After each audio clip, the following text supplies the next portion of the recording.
Subscribe to the fl0m Clips and Highlights channel. Oh crap, and I got alerts on. What a non-professional streamer. There we go. Expected. We should just spend this entire time trying to figure out if Zywoo's 3 or Monacy's 3. That's really what... I saw some people upset that JL wasn't higher than NiKo, but I think a lot of people underestimate how dominant NiKo was. Basically since that Pro League. Yeah, like the early year Pro League. After there, he was just a demon, except Rio. They didn't even show up to Rio, honestly. Like, that's the best way to think of it. We don't talk about Rio, okay? The stats really do just kind of speak for themselves. Like, it's just genuinely go down the line and look at every single stat. It is actually nuts. This guy is basically a top 5 player by every metric, and he's rifling. And I won't make the same mistake I did yesterday when yapping about JL. Obviously, Donk is going to get #1 this year. But NiKo is... I mean, when it comes to longevity of rifler, my God, I don't think does anybody even really come close now at this point? I don't think so, right? I don't think there's another rifler that's had this, like, God damn it, every time.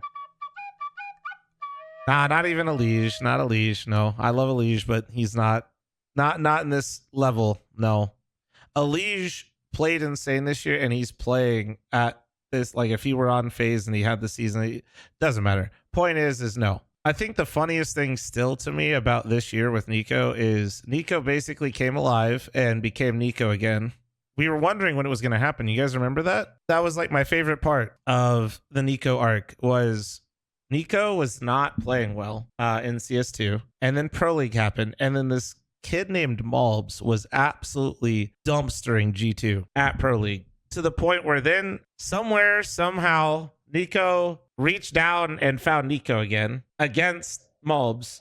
And first thing he did was go down, sit down, as you do at the Pro League couch, and he started yapping. He's like, bro, that Malbs kid is insane. And the next thing you know, we end the year with him getting Malbs on the team and absolutely owning. I mean, they got 2 Blast championships with him, and then obviously, you know, they got Dallas with Stewie based. But in terms of this is by far G2, I think, their most successful year collectively. They had a year, right? I think they had 1 year where they won Cologne and Katowice, but then I think they weren't in as many like deep runs, right? I think that was last year. Old man brain. I think that was, yeah. I think they won Cologne, Katowice, but then they were struggling. This year, I feel like G2 minus Rio. Rio was a meme. Rio was an absolute meme. They were just dangerous in every tournament. They really were.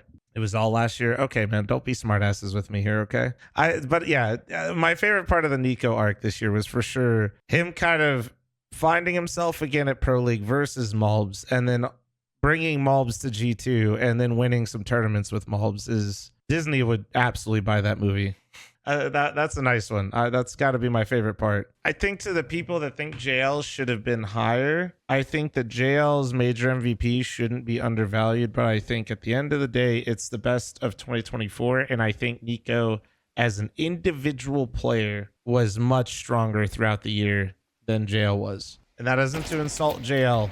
We're literally talking about the difference between the 4th best and the 5th best players in the world.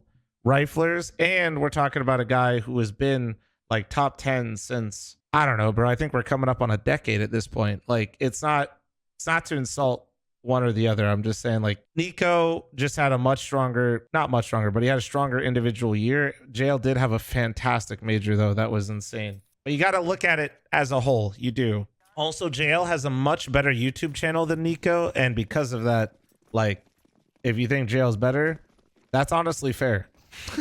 And you should subscribe to JL's YouTube fucking channel because that shit's good.